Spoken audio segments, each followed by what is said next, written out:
संजीव,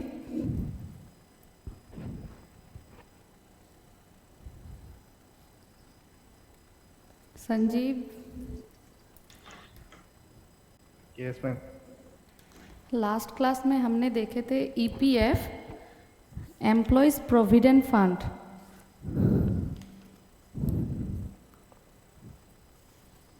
और आज हम लोग देखेंगे एम्प्लॉयज स्टेट इंश्योरेंस एक्ट 1948। ठीक है? ओके।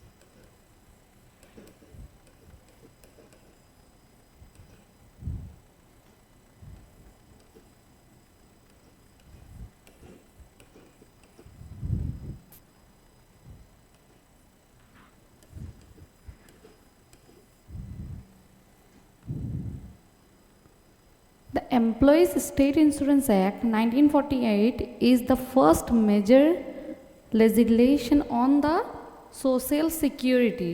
तो ये एक्ट क्यों आया है? सोशल सिक्योरिटी के लिए। ठीक है? For the employees in India. तो ये एक्ट का ऑब्जेक्टिव्स क्या है? The objectives of the act is to provide certain benefits to employees। पहले जैसे हम लोग देखे थे फैक्ट्रीज एक्ट में देखे थे कुछ बेनिफिट्स, ऑब्जेक्टिव्स देखे थे, एम्प्लॉयज़ प्रोविडेंट फंड में भी ऑब्जेक्टिव्स देखे थे। ठीक है? एम्प्लॉयज़ के बिहाफ पे। तो स्टेट इंश्योरेंस भी एक एक्ट है जो एम्प्लॉयज़ के बिहाफ में कुछ बेनिफिट्स लाते हैं। ठीक है? तो ये किसके लिए है? इन केस ऑफ सिकनेस, अगर एम्प्लॉय को कुछ बीमारी हो जाता है। ठीक है? मैटरनिटी और employment injury, and to make the provision for certain other matters in relation thereto. ठीक है? तो एम्प्लॉयज़ का अगर सिकनेस हो जाता है, मैटरनिटी लीव अगर उन लोगों को मिलता है, या फिर कुछ इंजरी हो जाता है, तो एम्प्लॉयज़ को स्टेट इंश्योरेंस एक्ट के हिसाब से बेनिफिट्स मिलेगा। ठीक है? एक इम्पॉर्टेंट पॉइंट हो जाता है स्टेट इंश्योरेंस एक्ट का ऑब्जेक्टिव्स क्या क्या होता है। ठीक है?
नेक्स्ट, ये एक्ट एप्लीकेबल कब होगा?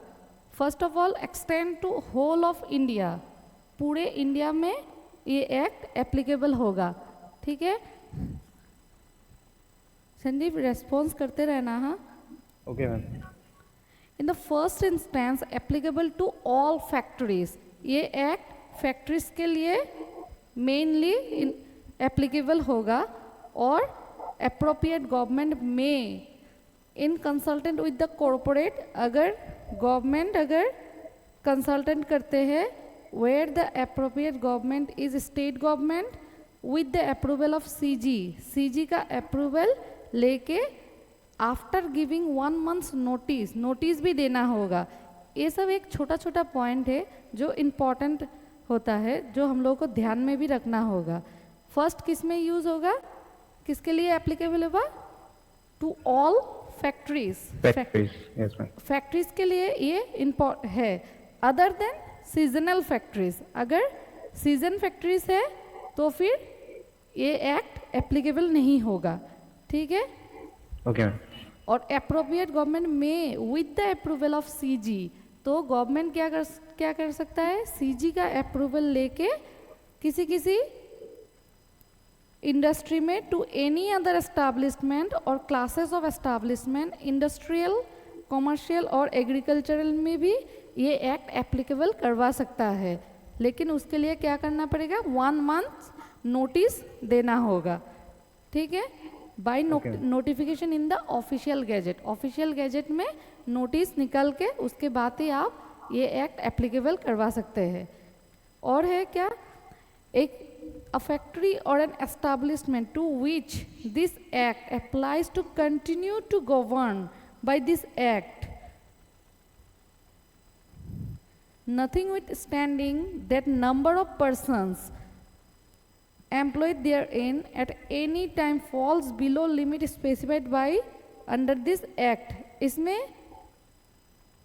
एक लिमिट दिया हुआ है, यहाँ पर स्पेसिफाइड नहीं है, लेकिन एक्ट में स्पेसिफाइड है कि कितना अगर लिमिट रहता है, तो वो सब फैक्ट्री में भी पहले ही बताया गया है कि ऑल फैक्ट्रीज में ये एक्ट एप्लीकेबल होगा, ठीक है। Yes, ma'am. तो फैक्ट्रीज स्टेट इंश्योरेंस एक्ट कब एप्लीकेबल होगा, बताओ। Ma'am, all the factories, the 10 seasonal factories, or any establishment after approval of CG after giving 1 month notice in the official gazette, उसके बाद आप ये एक्ट एप्लीकेबल करवा सकते हैं, ठीक है। Nothing with standing the number of persons, इसमें जैसे पहले जितना एक्ट था सब में कुछ कुछ नंबर था ना, 10 या उससे ज़्यादा या फिर 20 या फिर उससे ज़्यादा, तभी आपका ये एक्ट एप्लीकेबल होगा। लेकिन ये एक्ट में कोई ऐसा नंबर दिया हुआ नहीं है, ठीक है। yes, ma'am. The central government has since prescribe the ways limit. ये एक्ट एप्लीकेबल होने के लिए सेंट्रल गवर्नमेंट ने एक वेज लिमिट दिया हुआ है। कितना लिमिट दिया है, एज 21,000 पर मंथ। एम्प्लॉयज़ का जो सैलरी होगा वो 21,000 पर मंथ होना होगा, ठीक है। Wages limit for coverage of an employees जो ये एक्ट में दिया हुआ है अंडर सेक्शन 2 क्लॉज 9 में, तो उन लोगों का सैलरी एटलीस्ट 21,000 पर मंथ होना ही होगा। उसके बाद हम कुछ इम्पॉर्टेंट डेफिनेशन देखेंगे जो एग्ज़ाम में सबसे ज़्यादा ये वाला चैप्टर से आता ही है। जैसे एप्रोप्रिएट गवर्नमेंट कौन कौन होता है, लास्ट प्रोविडेंट फंड में पढ़ाया था, तुम था क्लास में? नहीं था मैम। नहीं था ना। तो सीजी सेंट्रल गवर्नमेंट हो जाता है, रेलवे एप्रोप्रिएट गवर्नमेंट कौन कौन, सेंट्रल गवर्नमेंट और स्टेट गवर्नमेंट। सेंट्रल गवर्नमेंट किस किस केस में होगा, railway, major port, oil field, mine, ये सब के लिए एप्रोप्रिएट गवर्नमेंट कौन है, सेंट्रल गवर्नमेंट। और अदर देन ये सब छोड़ के जितना कुछ होगा सबके लिए कौन एप्रोप्रिएट गवर्नमेंट होगा, स्टेट गवर्नमेंट, ठीक है। Okay ma'am. उसके बाद नेक्स्ट डेफिनेशन आता है confinement. Section 2 clause 3 defines the term confinement as labor resulting in the issue of living child or labor after 26 weeks of pregnancy resulting in the issue of a child whether alive or dead। तो confinement किसे बोलते हैं? ऐसा labour जो living issue of a living child और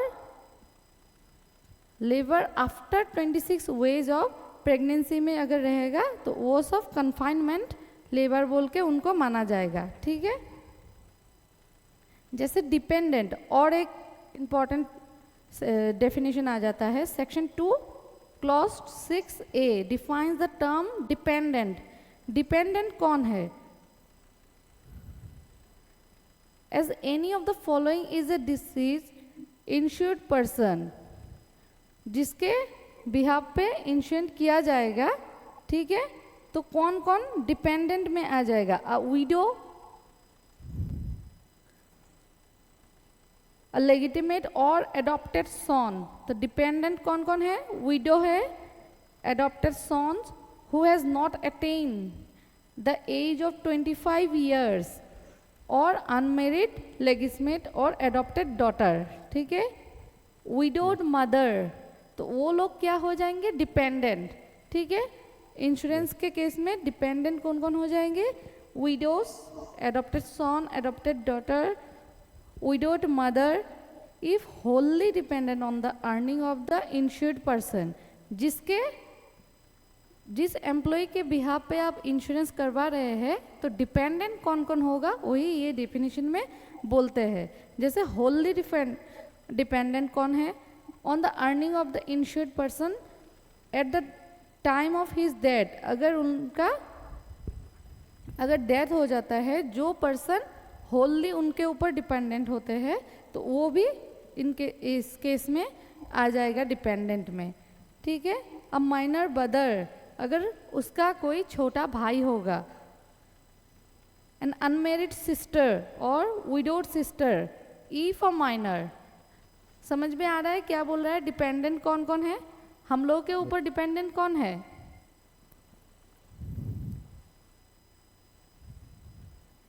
Sandeep, yes ma'am. तुम्हारे ऊपर dependent कौन है?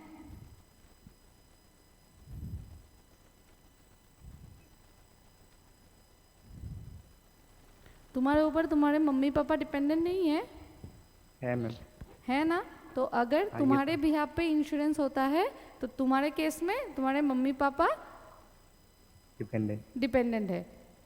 तो ये सेक्शन वही कौन किसके ऊपर डिपेंडेंट है। A minor child of a predeceased son, a minor child of a predeceased daughter where no parents of the child is alive। अगर उसका predeceased daughter है जिसका फैमिली पेरेंट्स भी नहीं है तो वो भी आपके ऊपर डिपेंडेंट में माना जाएगा, ठीक है। Yes ma'am. इंश्योरेंस करवाया क्यों जाता है? हम लोग इंश्योरेंस क्यों करवाते हैं?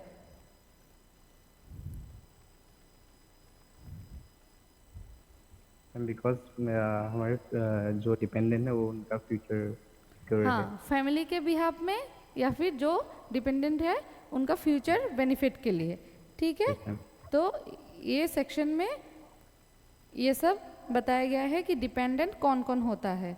Employment injury, section 2 clause 8 defines the term employment injury. तो कब एम्प्लॉयमेंट में आप ड्यूरिंग द आप अगर वर्क टाइम में आपको अगर कुछ इंजरी होता है तो वो कौन सा इंजरी ऐसा होगा जो इस क्लॉज में आता है, ठीक है। As a person injury to an employee caused by accident, अगर उसका कुछ एक्सीडेंट हो जाता है। An occasional disease arising out of and in the course of employment, ठीक है। In the course of employment पे अगर कोई एक्सीडेंट हो जाता है, ओकेशनल डिजीज हो जाता है तो उसको क्या माना जाएगा? एम्प्लॉयमेंट इंजरी, ठीक है। Yes ma'am. एम्प्लॉय कौन होता है? इतना सारा सेक्शन तो देख लिया है, डेफिनेशन बताओ तो। एम्प्लॉय कौन होता है? बहुत बार बताया गया है, बताओ।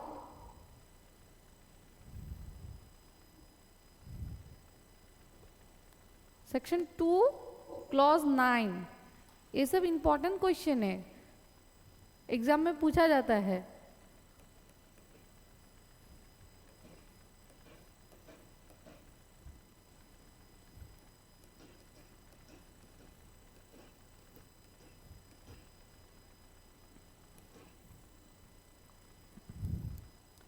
एम्प्लॉय कौन है? As any person employed for wages in or in connection with the work of a factory or established to which the act applies। Employee कौन होता है? एनी पर्सन, कोई भी पर्सन जो वेजेस के बिहाफ में आपको आपका फैक्ट्री में कनेक्ट है, connection with any work of a factory और एस्टैब्लिशमेंट, ठीक है, जिसको who is directly employed by an principal employer, principal employer के साथ directly employed है, और any work of or incidental or preliminary to or connect with the work of factory or establishment, whether such work is done by the employee in the factory or establishment, whether such work is done by the employee in the factory और establishment और elsewhere, कहीं भी अगर आप काम कर रहे हैं फैक्ट्री में या फिर एस्टैब्लिशमेंट या फिर कहीं पर भी आप प्रिंसिपल एम्प्लॉयर के हिसाब से आप काम कर रहे हैं, तो फिर आपको क्या माना जाएगा? एम्प्लॉय माना जाएगा। ये डेफिनेशन इंपॉर्टेंट है, मार्क कर लेना।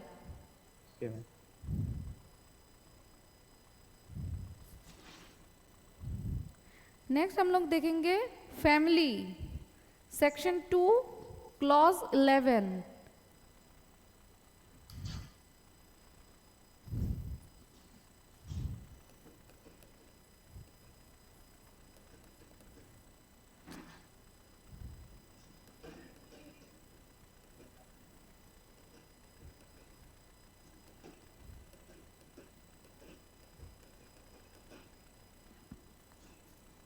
तो इन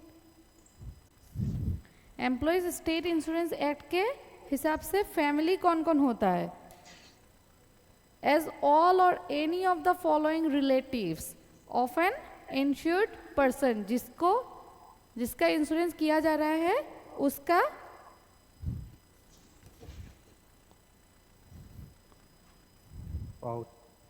स्पाउस,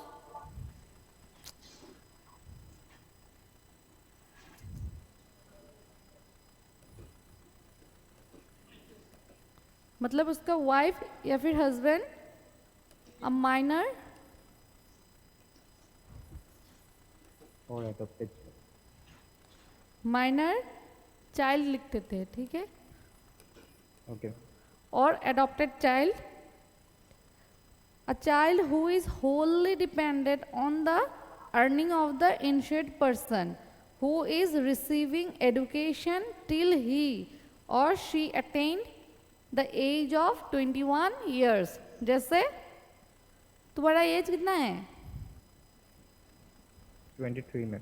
23, तो तुम भी फैमिली के डेफिनेशन में आ जाओगे, ठीक है।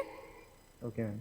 एन अनमेरिड डॉटर, अगर कोई अनमेरिड डॉटर है तो वो भी फैमिली के डेफिनेशन में आएगा।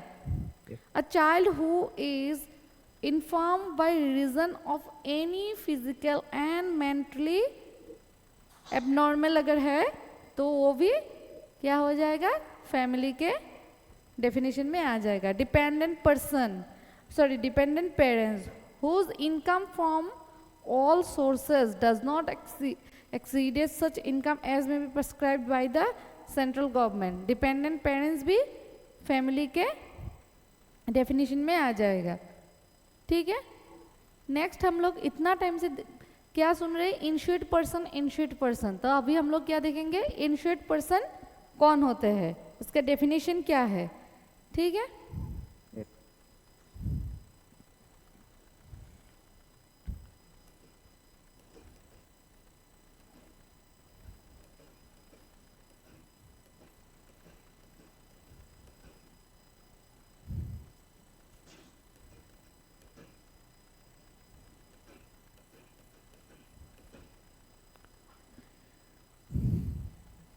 insured person as a person who is or was an employee in respect of whom contributions are or were payable and who is by reason thereof entitled to any of the benefits provided by this act.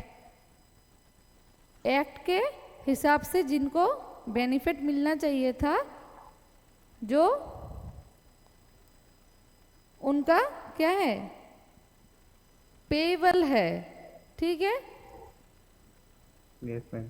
तो क्या हो जाएगा, वो person insured person who is और was an employee, अगर वो continue चल रहा है या फिर एम्प्लॉई था जिसका कंट्रीब्यूशन आर और वेयर पेबल, उसका कंट्रीब्यूशन अभी भी पेबल है, तो उसको हम लोग क्या मानेंगे, इंश्योर्ड पर्सन। उसके बाद है परमानेंट पार्शियल डिसेबलमेंट और परमानेंट टोटल डिसेबलमेंट। तो हम लोग देखेंगे कि परमानेंट पार्शियल डिसेबलमेंट किसको बोलते हैं और टोटल डिसेबलमेंट किनको बोलते हैं, ठीक है। तो टोटल डिसेबलमेंट तो हमको पता ही है, अगर किसी को 100% उनका ऐसा कुछ हो गया है जो 100% इंजरी उनको हो गया है, तो फिर वो टोटल डिसेबलमेंट में आ जाएगा, ठीक है। फिर भी एक बार डेफिनेशन देखते हैं। As such disablement of a permanent nature as reduced by earning capacity of an employee in every employment which he was capable of undertaking at the time of accident resulting in the disablement। क्या बताया गया है, permanent partial disablement,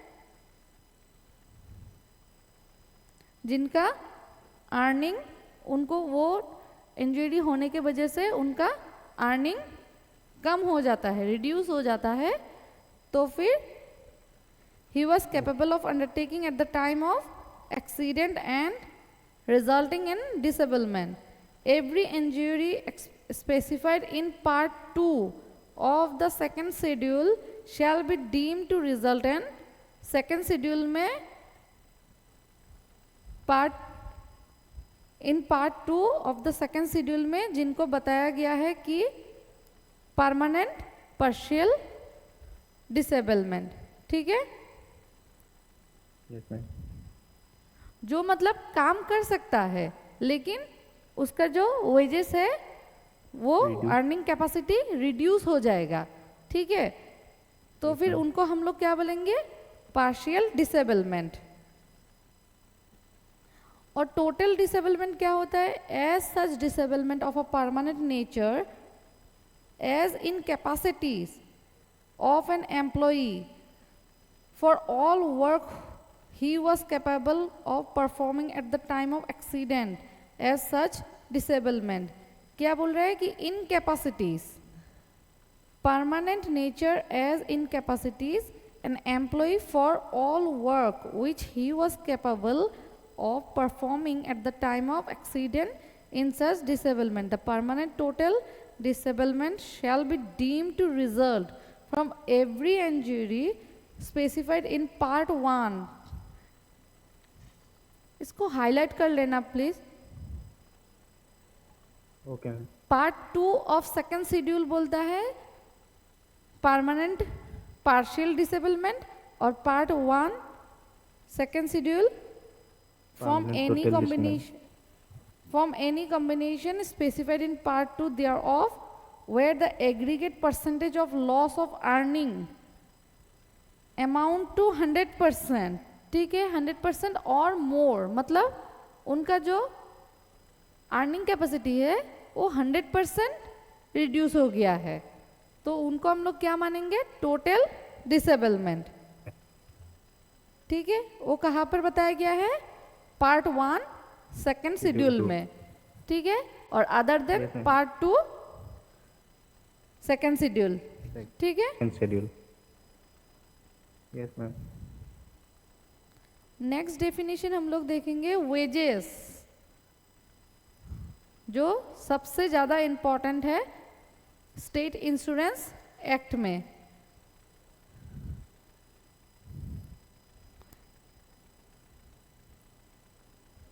exam के time में at least जो जो important mark किया जा रहा है वो सब देख के जाना, ठीक है।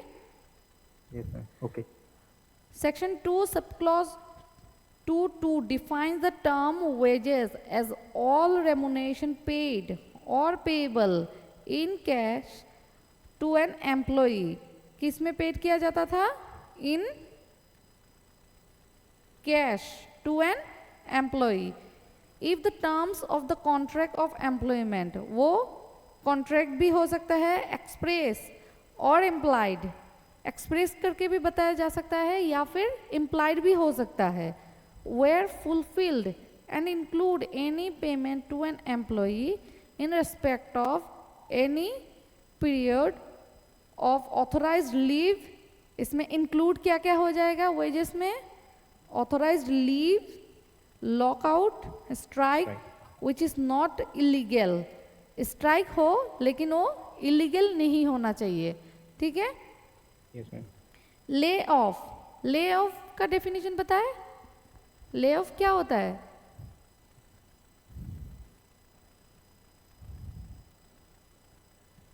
What is lay of?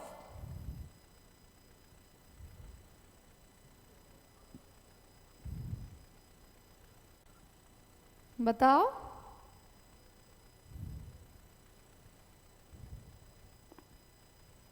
Ma'am sick leave. हाँ, lay of No, I don't मतलब know. मैं बताऊं? Yes ma'am. ले ऑफ हो जाता है अगर फैक्ट्री में अचानक से कोई एक दुर्घटना हो जाता है, जैसे आग लग गया है, ठीक है। तब क्या होता है, सारा एम्प्लॉयज को छुट्टी दिया जाता है, ठीक है, या फिर कोई भी काम नहीं करता है, तो हम लोग उस टाइम को क्या बताएंगे? ले ऑफ, ठीक है। तो ले ऑफ में भी उनको वेजेस मिलता है, ठीक है। And other additional remuneration if any paid at intervals not exceeding 2 months। 2 months से ज़्यादा नहीं होना चाहिए, बट नॉट इंक्लूड। हमेशा याद रखना इंक्लूड क्या क्या होता है वो सबको पता होता है, लेकिन नॉट इंक्लूड वाला हम लोग क्या होते हैं भूल जाते हैं, उसमें लॉजिक भी नहीं लगता है, कभी कभी होता है ना ऐसा। Yes ma'am. तो हम लोगों को हमेशा नॉट इंक्लूड वाला सबसे ध्यान देके देखना चाहिए। Any contribution paid by the employer to any pension fund, provident fund, अगर उनको मिलता है तो वो इंक्लूड नहीं होगा वेजेस में, ठीक है। एनी ट्रेवलिंग अलाउंसेस, तो वो भी इंक्लूड नहीं होगा। Any sum paid to the person employed to defray special expenses, अगर कोई स्पेशल एक्सपेंसेस भी मिल रहा है उनको तो वो भी नहीं आएगा। ग्रेचुइटी पेबल ऑन डिस्चार्ज, जो जब डिस्चार्ज होने के बाद ग्रेचुइटी पेबल होता है वो भी वेजेस में नहीं है। वो भी इंक्लूड नहीं है। तो इंक्लूड क्या क्या हो गया? Including point, authorised leave, lockout, हाँ वो सब सारा इंक्लूड होगा। और नॉट इंक्लूड में contribution payable, pension fund, travelling allowances, special expenses, gratuity payable. Discharge. Next हम लोग देखेंगे स्टैंडिंग कमिटी।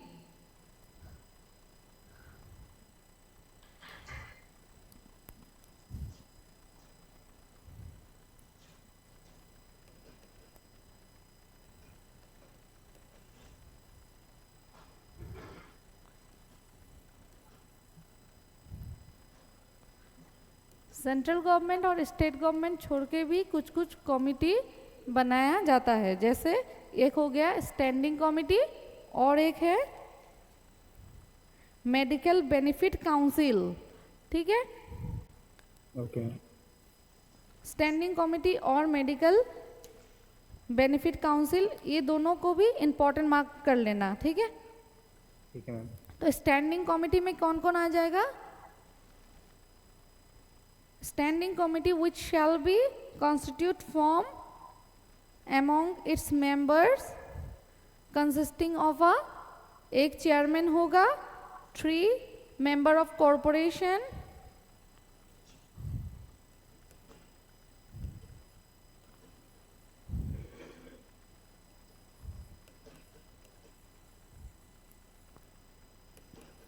एक चेयरमैन, 3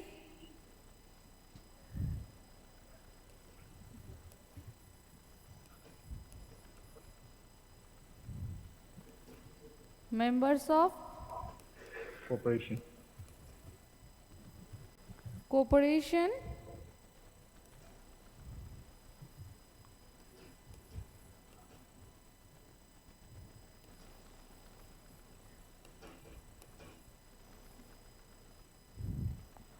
और 3 members of the corporation SG, ठीक है, जो SG रिप्रेजेंट करेगा। 8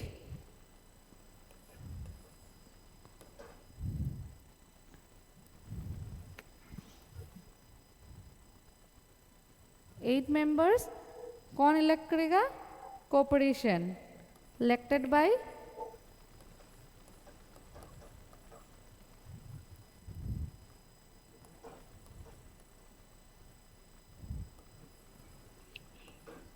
कितना मेंबर हो गया टोटल? एग्जाम में डायरेक्ट ऐसे नहीं पूछ के भी टोटल मेंबर्स भी पूछ सकता है। कितना हो गया? 15 में। हाँ 15 में। 15 मेंबर्स टोटल हो गया, ठीक है, जिसमें से एक chairman, 3 members of corporation, 3 members of कौन रिप्रेजेंट करेगा? SG, और 8 मेंबर्स जिसको इलेक्टेड बाय कॉर्पोरेशन, ठीक है। उसके अंदर भी 3 मेंबर्स होना चाहिए, कॉर्पोरेशन एम्प्लॉयर रिप्रेजेंट करेगा, 3 members employee, 1 member from the among members of corporation medical profession, और 1 मेंबर इलेक्टेड बाय पार्लियामेंट, ठीक है। इससे हम लोग को क्या समझ में आता है कि जो ये कमिटी बनेगा ये बहुत स्ट्रांग कमिटी होना पड़ेगा, ठीक है। 8 मेंबर्स में से 3 एम्प्लॉयर, 3 एम्प्लॉई, 1 कौन करेगा? मेडिकल प्रोफेशन, और 1 elected by parliament, elected by parliament भी है। इसमें एक छूट गया है, और एक आ जाएगा director general of corporation ex officio, ठीक है। Yes ma'am. एक तो टोटल हो जाएगा 16 मेंबर्स, ठीक है। तो इसका टर्म ऑफ ऑफिस कितना रहेगा? कितना दिन तक वो लोग ये वाला कमिटी में रहेंगे? Shall be 2 years from the date on which his election is notified, ठीक है। उसका इलेक्शन जब से हो जाएगा तब से लेके 2 साल तक वो क्या रहेगा? कमिटी का मेंबर रहेगा। अब member of standing committee shall cease to hold office when he ceased to be member of the corporation, वो जब कॉरपोरेशन छोड़ देगा तब वो ये कमिटी भी छोड़ देगा, ठीक है। Yes ma'am. 2 years इसका टर्म ऑफ ऑफिस हो गया है। ये कमिटी का पावर क्या क्या है?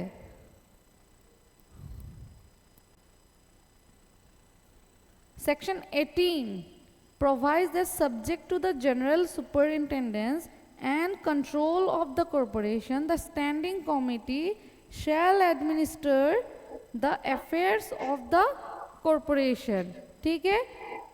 वो क्या करेगा? सारा कॉरपोरेशन का जितना अफेयर्स होगा सारा को एडमिन करेगा, administration, and may exercise any of the power and perform any of the function of the corporation. any power या फिर exercise जो corporation उनको देके रखता है तो उनका power यही होगा. State standing committee shall submit for the consideration and decision of the corporation all such cases and matters as may be specified in the regulation. मतलब टाइम टू टाइम जैसे चेंजेस आता रहेगा उनका कंसिडरेशन या फिर decision उसी हिसाब से उनको देना होगा. ठीक है. Yes, ma'am. उसके बाद एक कमिटी तो बन गया है तो कमिटी में मीटिंग होना चाहिए. कॉरपोरेशन क्या है, मेडिकल बेनिफिट्स काउंसिल कौन है, ये सब हम लोगों को अभी देखना होगा.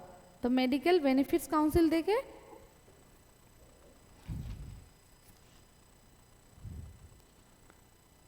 Section 10 provides for constitution of medical benefit council.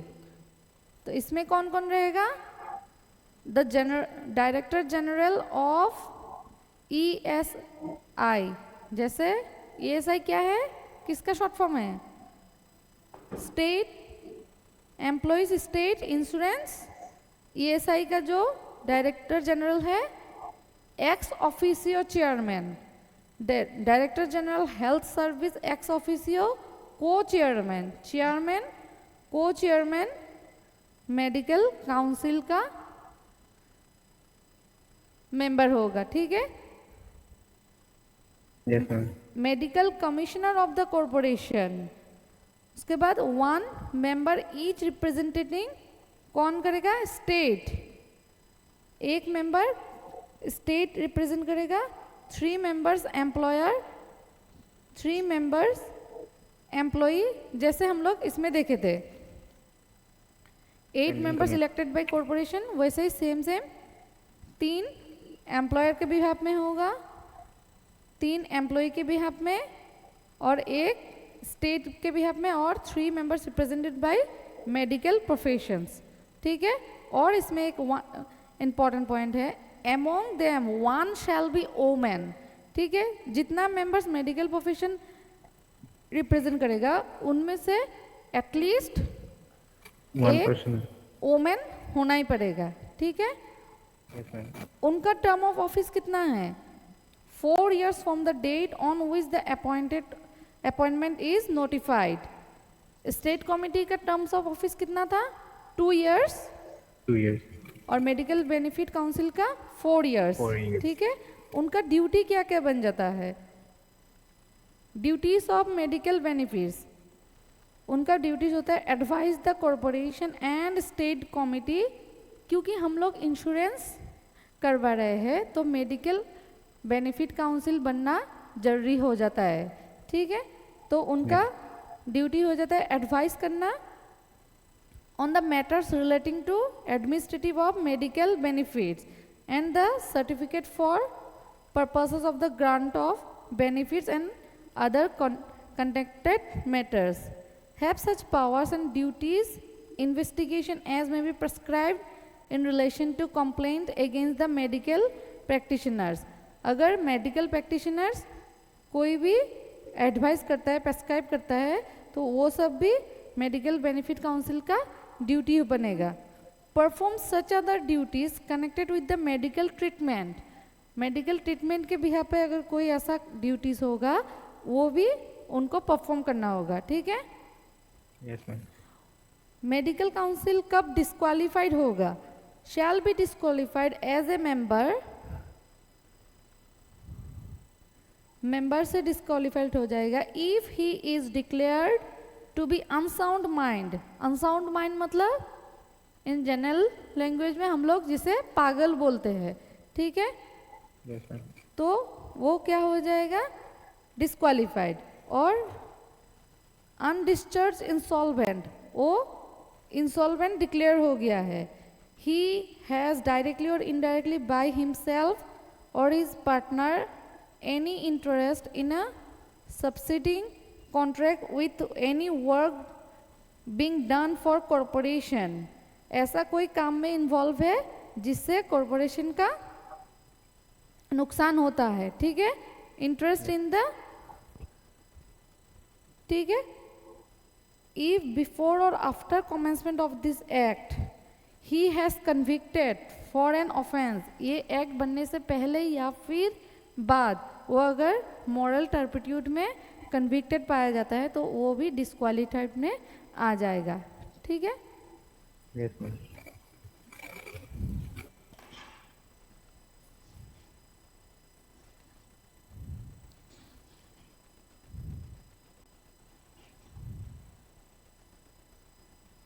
बाकी हम लोग नेक्स्ट क्लास में डिस्कस करते हैं, ठीक है।